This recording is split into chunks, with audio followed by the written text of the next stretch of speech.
Okay, are we good to go? Yes. Okay, as everyone with functional eyesight knows, Venus has come around from behind the sun and it's a planet. And seeing as we're coming up to the spring equinox, instead of the 41 degrees, you add 23.5, and things are going up like that. You may, for the next 2 weeks, be able to see the zodiacal life. I've heard it pronounced both ways, zodiacal and zodiacal. I prefer zodiacal because it rhymes with maniacal, which appeals to my work sense of humor. I've seen it several times from Hawaii, but never from here. You've got to be in a place that's dark. You have to be dark adapted, no bright lights. And what you would see is a triangle like that, very faint. In Hawaii, it was almost as bright as the Milky Way, which is noticeable. I've seen it in Arizona once. Never seen it here, but I've never seen Angelina Jolie either. So, you know, I live in hope. Okay. Jupiter and Mars are moving down this way. Venus is moving that way and coming out from behind the sun.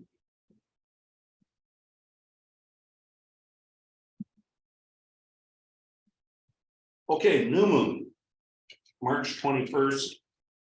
Perigee, closest to Earth, is 2 days earlier, so we can get a large tidal range again, just like we always seem to this time of year.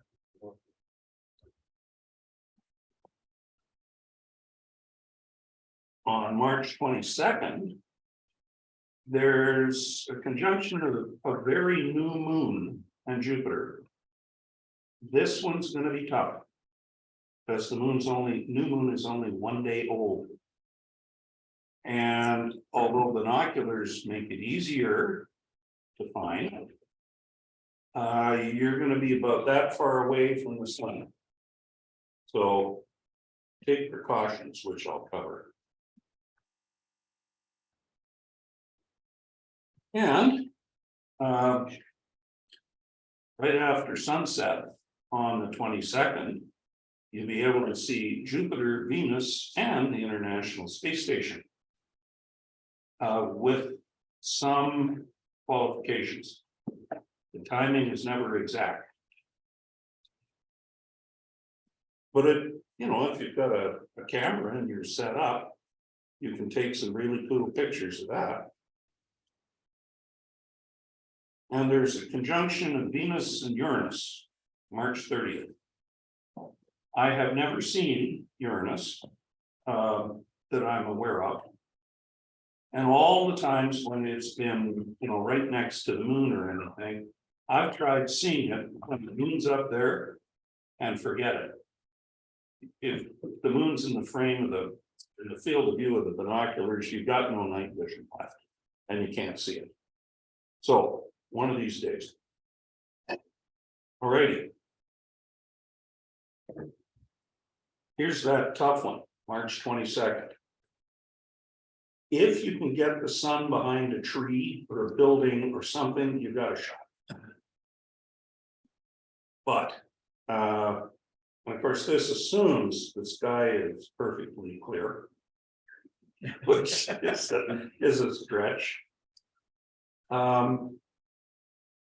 That's about a degree separation between the moon and Jupiter.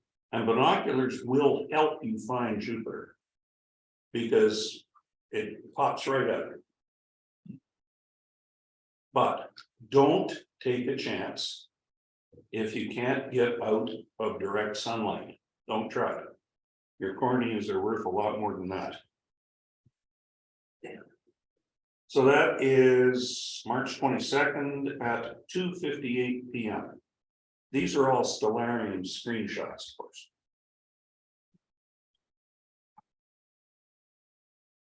And this is after sunset, the same day.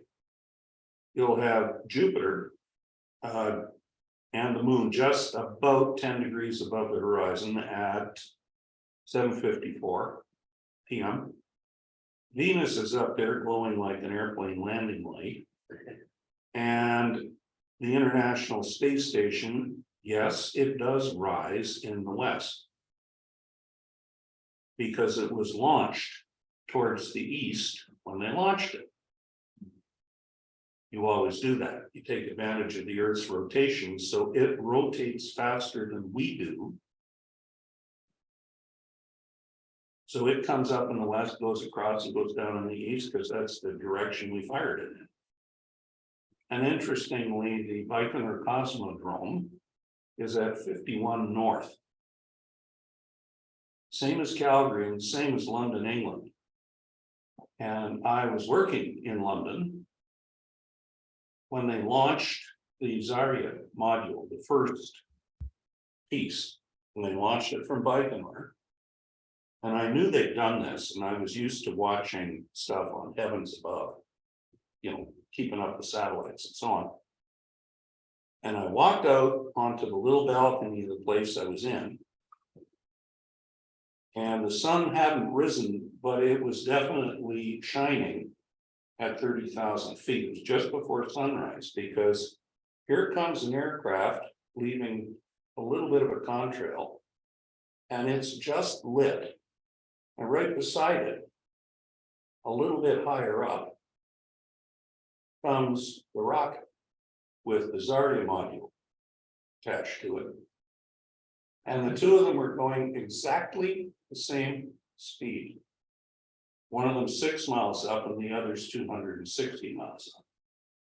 And moving a lot faster.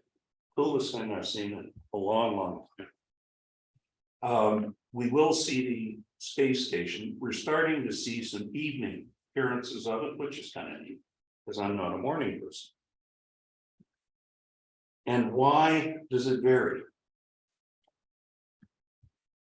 You can download this off the Heavens Above site.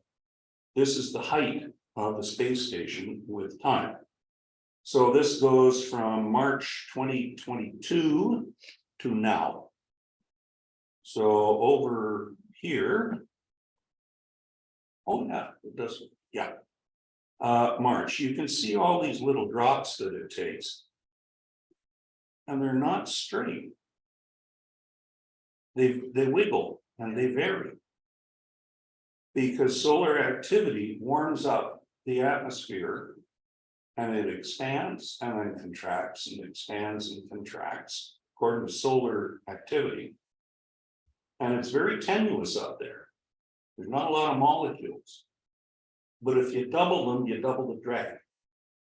And the space station starts slowing down and dropping into a lower orbit and going faster. When it loses energy, it speeds up. And if you can figure that out, NASA wants you. The slopes are all different, which I think is really kind of cool. Where'd my mouse go? There it is. And this is the most recent boost that they just did to kick it back up to 419.5 kilometers. Every time they do that, they slightly change the orbit. So the predictions, which most of the stuff on Heavens Above, you can set your watch on. This isn't quite that accurate because they're changing it all the time. And Skylab. Those of us, well, enough of us have this color hair. I remember when it came down, a neighbor of ours out at the lake had a Cadillac with a 472 cubic inch V8 in it. And he said he was hoping that Skylab would hit it. But it didn't. Anyway, it came down about 5 years after the last mission. They were hoping it would last another 10, but it didn't, because it was big and light. And okay, March 27th. Mercury is coming out from behind the sun. And yeah, those grid lines are 5 degrees, 10 degrees, 15 degrees up Jupiter and Mercury, you'll need binoculars. I'm hoping, I've done it with binoculars myself, but it's sort of keep your fingers crossed. So this is at 7:55 p.m. Mercury fainter than Jupiter. The Jupiter is heading down to the right and Mercury's heading up to the left, and they pass each other.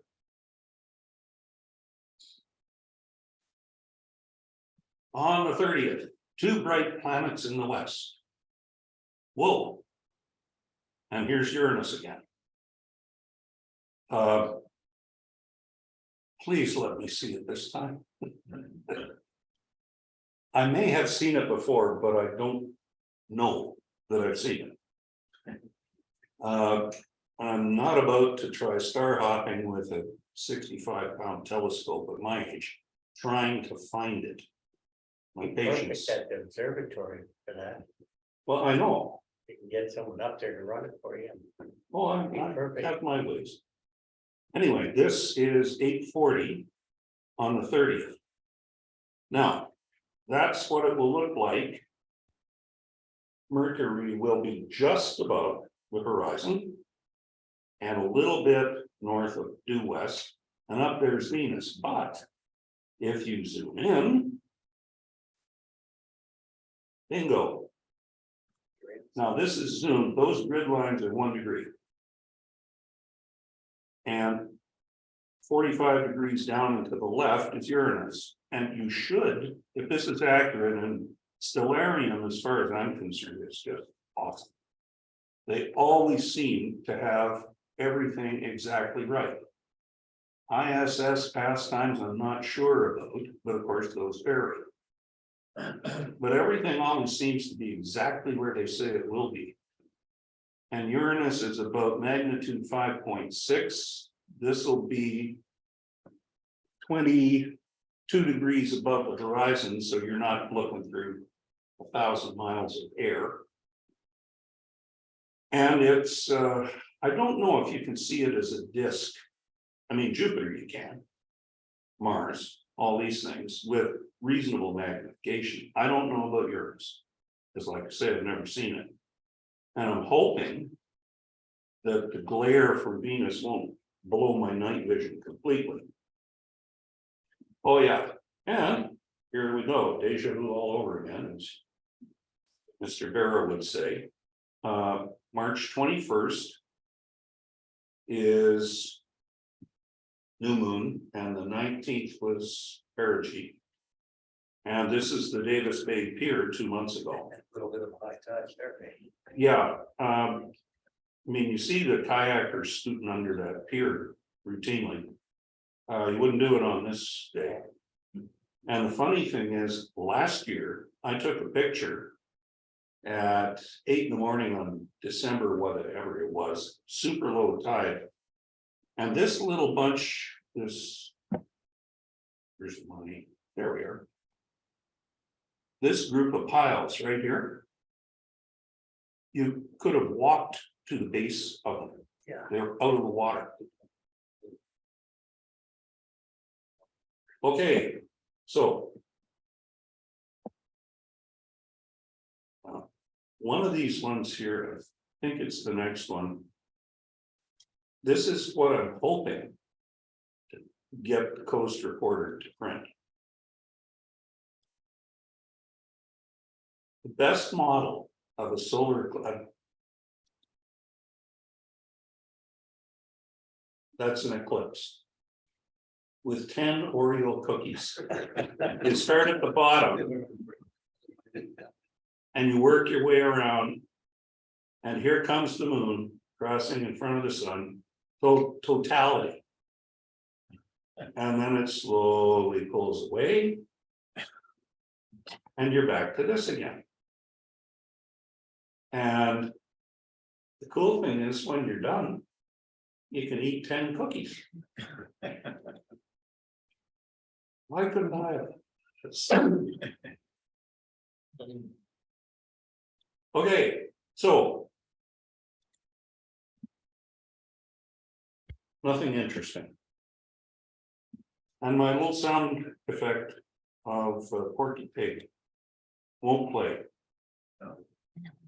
I can do it on my computer at home, but I can't make this happen, so. That's it.